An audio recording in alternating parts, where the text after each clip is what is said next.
अस्सलाम वालेकुम। Last lecture में हमने चैप्टर 9 को एंड किया था और उसकी एक असाइनमेंट भी मैंने आपको दी थी। उम्मीद है वो आप लोगों ने कर ली होगी।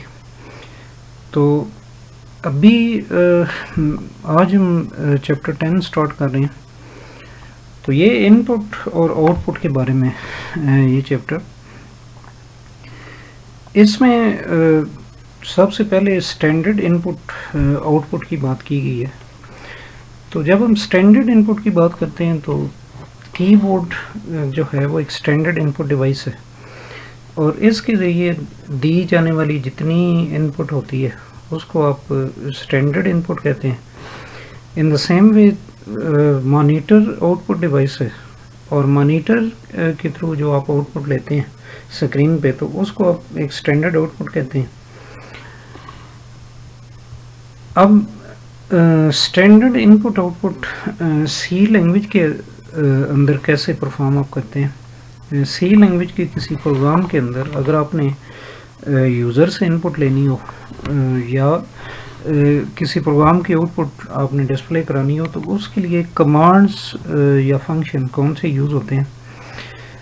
तो प्रिंट एफ फंक्शन है एक जिसको स्टैंडर्ड आउटपुट के लिए यूज़ किया जाता है, यानी मॉनिटर पे किसी आउटपुट को डिस्प्ले करने के लिए। तो इसी तरह in the same way scan F function use होता है डेटा इंटर करने के लिए, यानी यूज़र से इनपुट लेके कीबोर्ड के ज़रिए और किसी वेरिएबल के अंदर आप स्टोर कराते हैं। तो का यूज़ हमने लास्ट चैप्टर के अंदर भी देखा था। वहाँ हमने एक प्रोग्राम लिखा था और फिर उससे रिलेटेड जो है एक असाइनमेंट भी मैंने आपको दी थी। तो प्रिंट एफ के वैसे भी हम मुख्तलिफ टॉपिक्स के अंदर एग्जांपल्स देखते रहे हैं, लेकिन इस चैप्टर के अंदर हम इसको डिटेल से स्टडी करेंगे।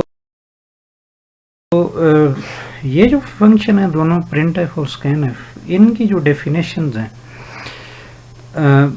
ये एक हेडर फाइल के अंदर मौजूद होती हैं और वो हेडर फाइल stdio.h है। तो आपने देखा होगा कि पहले जितने प्रोग्राम हमने देखे हैं तो इसके अलावा प्रोग्रामिंग एग्जांपल्स भी जो भी आपने देखी हैं तो उनके टॉप पे स्टार्ट में हमेशा ये लिखा हुआ आता है भाई इंक्लूड #include stdio.h। तो उसमें #include जो से हम हेडर फाइल stdio.h को इंक्लूड कर रहे होते हैं अपने प्रोग्राम के अंदर। तो असल में प्रिंट एफ और स्कैन एफ की डेफिनेशन इस हेडर फाइल में मौजूद है। डेफिनेशंस मौजूद होने का क्या मतलब है कि इनका खुद जो इनका अपना सोर्स कोड है तो वो आप यूँ समझ लें कि उससे रिलेटेड जो डिक्लेरेशंस हैं वो इस हेडर फाइल के अंदर दी हुई हैं कि प्रिंट एफ और स्कैन एफ फंक्शन। तो इस वजह से इनके रिलेटेड जो हेडर फाइल stdio.h है उसको इंक्लूड करना ज़रूरी है। तो कंपाइल टाइम पे क्या होता है कि वो जिस तरह हमारे सोर्स कोड के अंदर हमारे डिक्लेयर किए गए वेरिएबल्स वगैरह होते हैं तो उसको वो प्रोग्राम यूज़ करता है। तो इन द सेम वे जो प्रिंट एफ और स्कैन एफ हैं इनके डिक्लेरेशंस को हेडर फाइल से हमारे सोर्स कोड के साथ अटैच किया जाता है और फिर फाइनली उसको कंपाइल किया जाता है।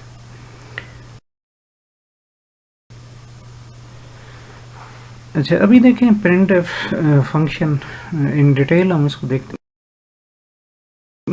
प्रिंट एफ फंक्शन जो है इसकी सिंटैक्स पे अगर आप गौर करें तो प्रिंट एफ और उसके बाद पैरेंथेसिस के अंदर कंट्रोल स्ट्रिंग है, देन फिर आगे ये स्क्वायर ब्रैकेट के अंदर कॉमा और उसके बाद लिस्ट ऑफ आर्गुमेंट्स है।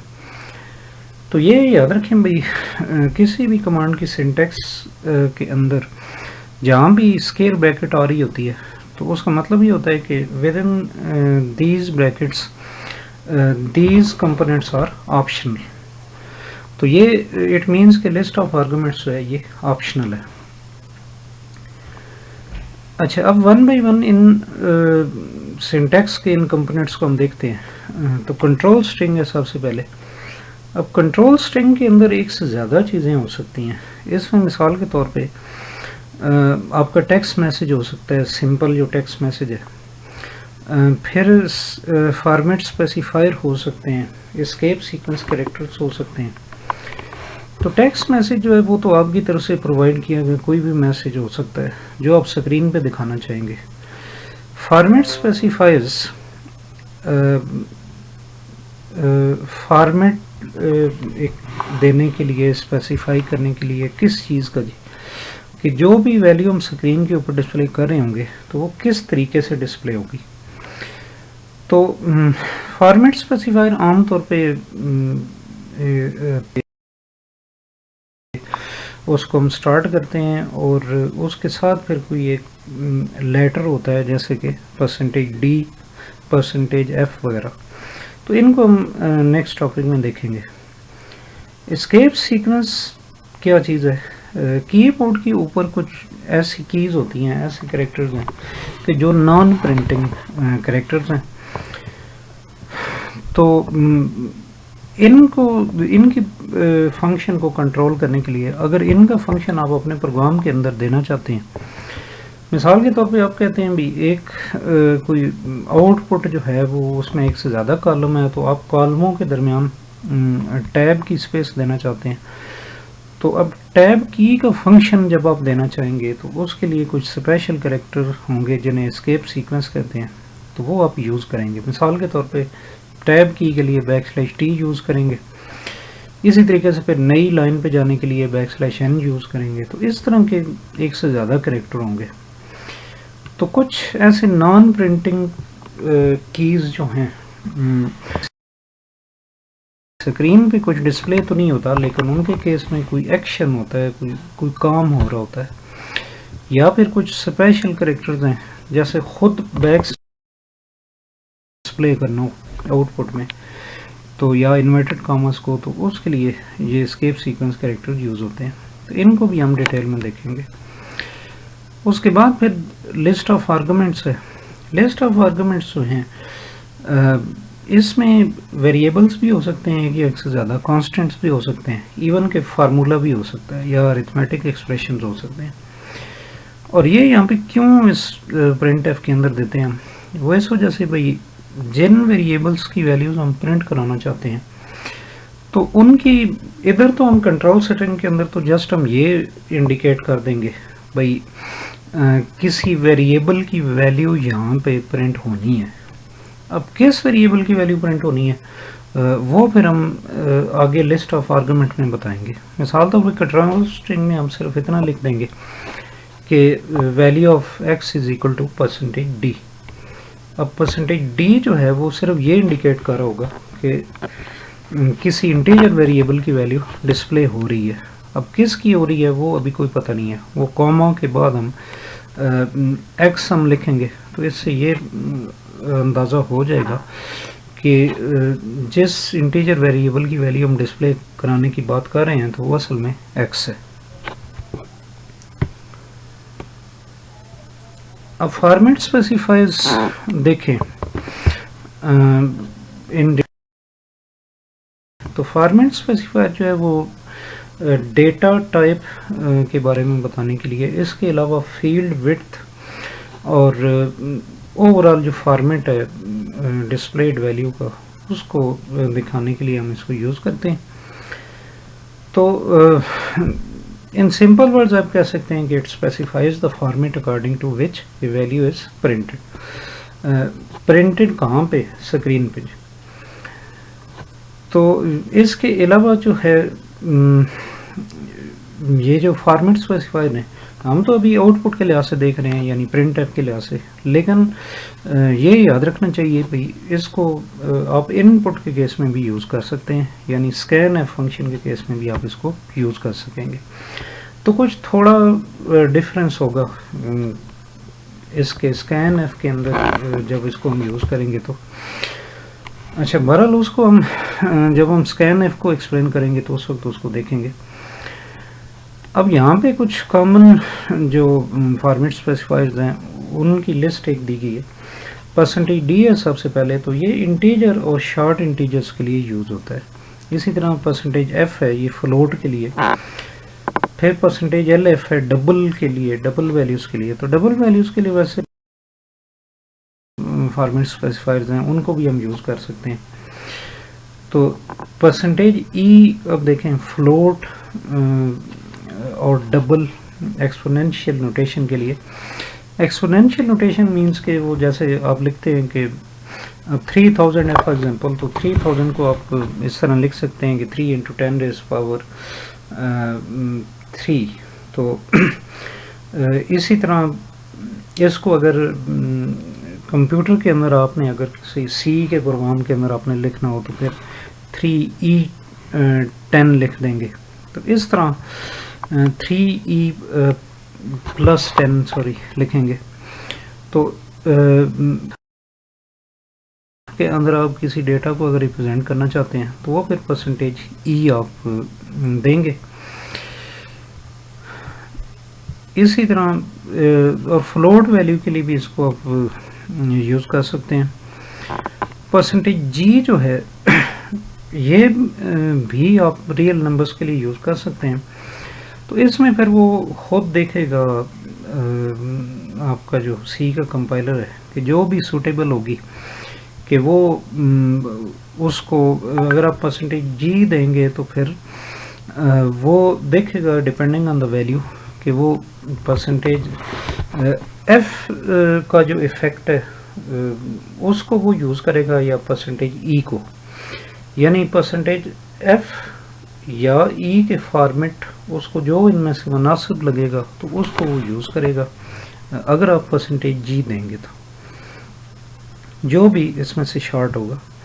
तो इसी तरह परसेंटेज सी कैरेक्टर वैल्यूज़ के लिए है, फिर परसेंटेज एस जो है स्ट्रिंग वैल्यूज़ के लिए, परसेंटेज यू जो है अनसाइंड शॉर्ट जो वैल्यूज़ होती हैं, माइनस साइन या प्लस का स्टोर नहीं कराना चाहते तो उनकी रेंज ज़ाहिर है कि एक नॉर्मल इंटीजर से ज़्यादा होगी, तो उसके लिए फिर परसेंटेज यू आप यूज़ करते हैं। परसेंटेज एक्स लिए इंटीजर्स के लिए, इसी तरह परसेंटेज ओ जो है अनसाइंड ऑक्टल इंटीजर के लिए। तो इसी तरह परसेंटेज आई को भी आप इंटीजर्स के लिए यूज़ कर सकते हैं, और परसेंटेज एल डी जो है ये लॉन्ग इंटीजर्स के लिए यूज़ होती है। उसके बाद फील्ड विड्थ स्पेसिफायर्स है। असल में ये जो हम बात कर रहे हैं, पहले हमने अभी फॉर्मेट स्पेसिफायर को इन डिटेल देखा, तो उसके बाद अभी हम फील्ड विड्थ स्पेसिफायर की बात कर रहे हैं। तो इन सब का ताल्लुक जो है वो कंट्रोल स्ट्रिंग के साथ है। ये सारी चीज़ें हम कंट्रोल स्ट्रिंग के अंदर देते हैं। अच्छा, फील्ड विड्थ स्पेसिफायर क्या चीज़ है? Number of columns specified to display a value is called the field width. यानी अगर हम ये बताना चाहते हैं भाई वो जो हमारी आउटपुट डिस्प्ले हो रही है उसकी विड्थ कितनी हो, यानी वो कितने कॉलम्स के अंदर प्रिंट हो, तो फिर हम फील्ड की विड्थ स्पेसिफाई करेंगे, देंगे। ये कैसे दी जाती है? एक इंटीजर वैल्यू के तौर पे फॉर्मेट स्पेसिफायर के साथ। तो जैसे यहाँ पे ये इन एग्जांपल को डिटेल में मैंने डिस्कस करना है, लेकिन अभी मैं फॉर द टाइम बीइंग आपको क्विकली थोड़ा सा बता रहा हूँ कि ये जैसे यहाँ पे लिखा हुआ है परसेंटेज 4D।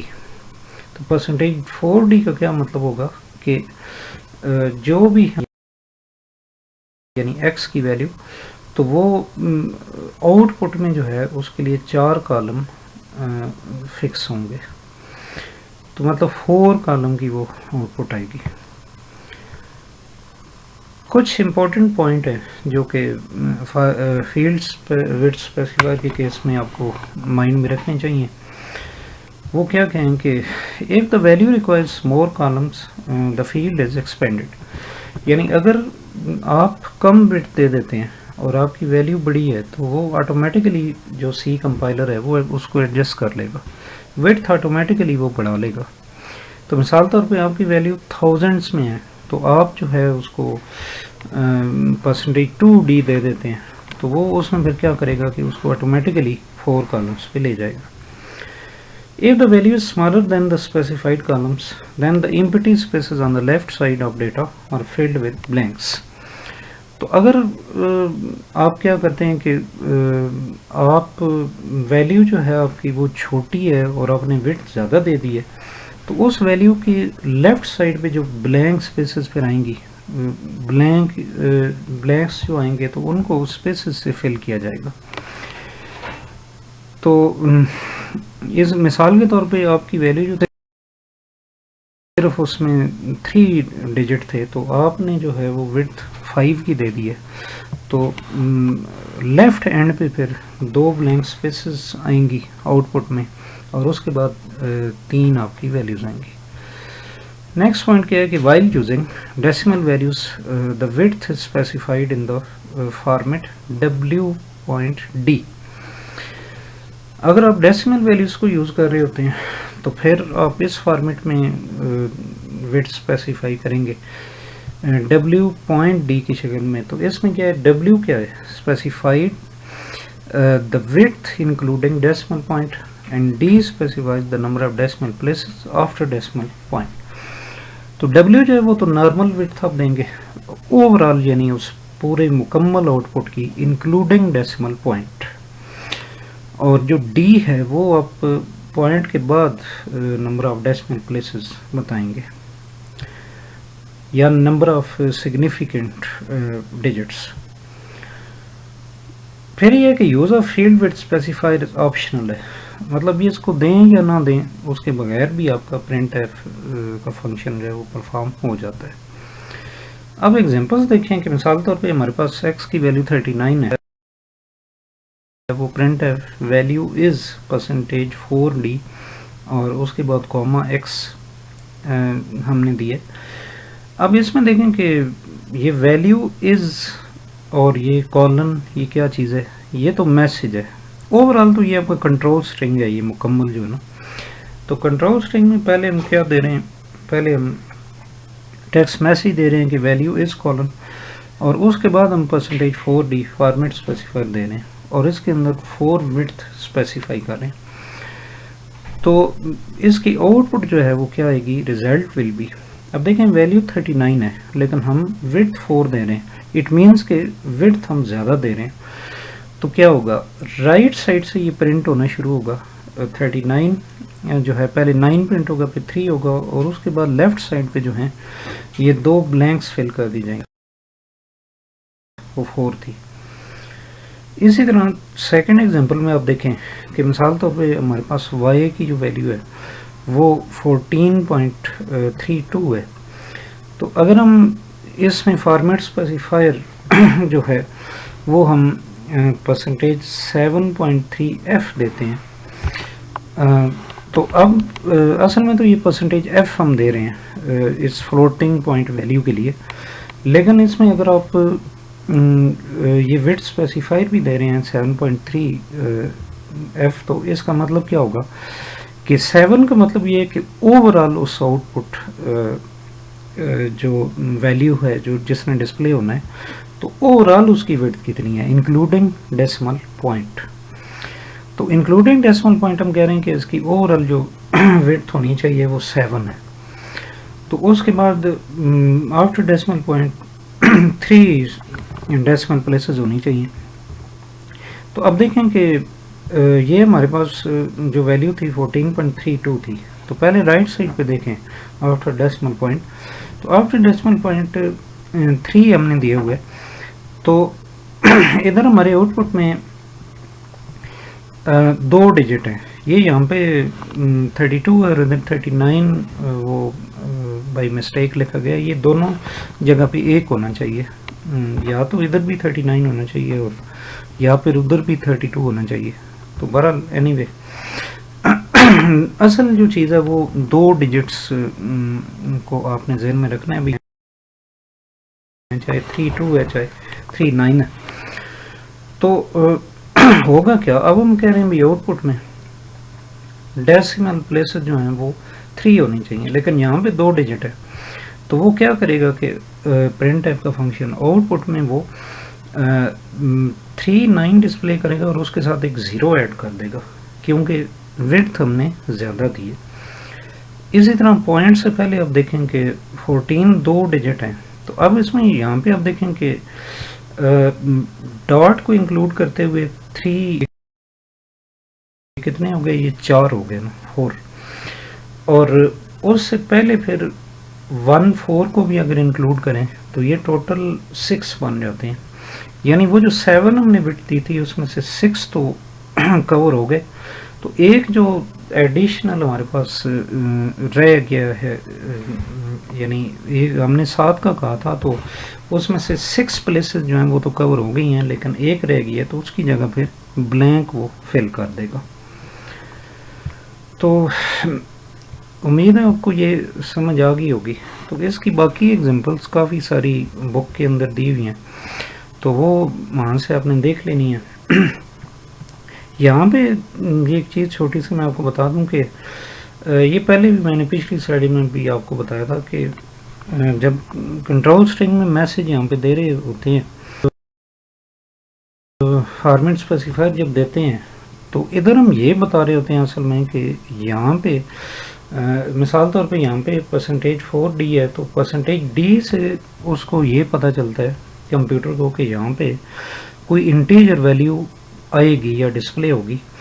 तो अब कौन सी वैल्यू आएगी वो फिर हम यहाँ ये लिस्ट ऑफ आर्गूमेंट के ज़रिए बताते हैं। यानी यहाँ पे लिस्ट ऑफ आर्गूमेंट में सिर्फ हमारे पास है, ये बता रहे हैं कि इस जगह जिस इंटीजर वैल्यू ने डिस्प्ले होना है उसको x सप्लाई करेगा, तो असल में वो वैल्यू x में स्टोर है। तो इसी के साथ मैं अपना ये लेक्चर वाइंड अप करता हूँ, तो इंशाल्लाह नेक्स्ट लेक्चर में मुलाकात होगी।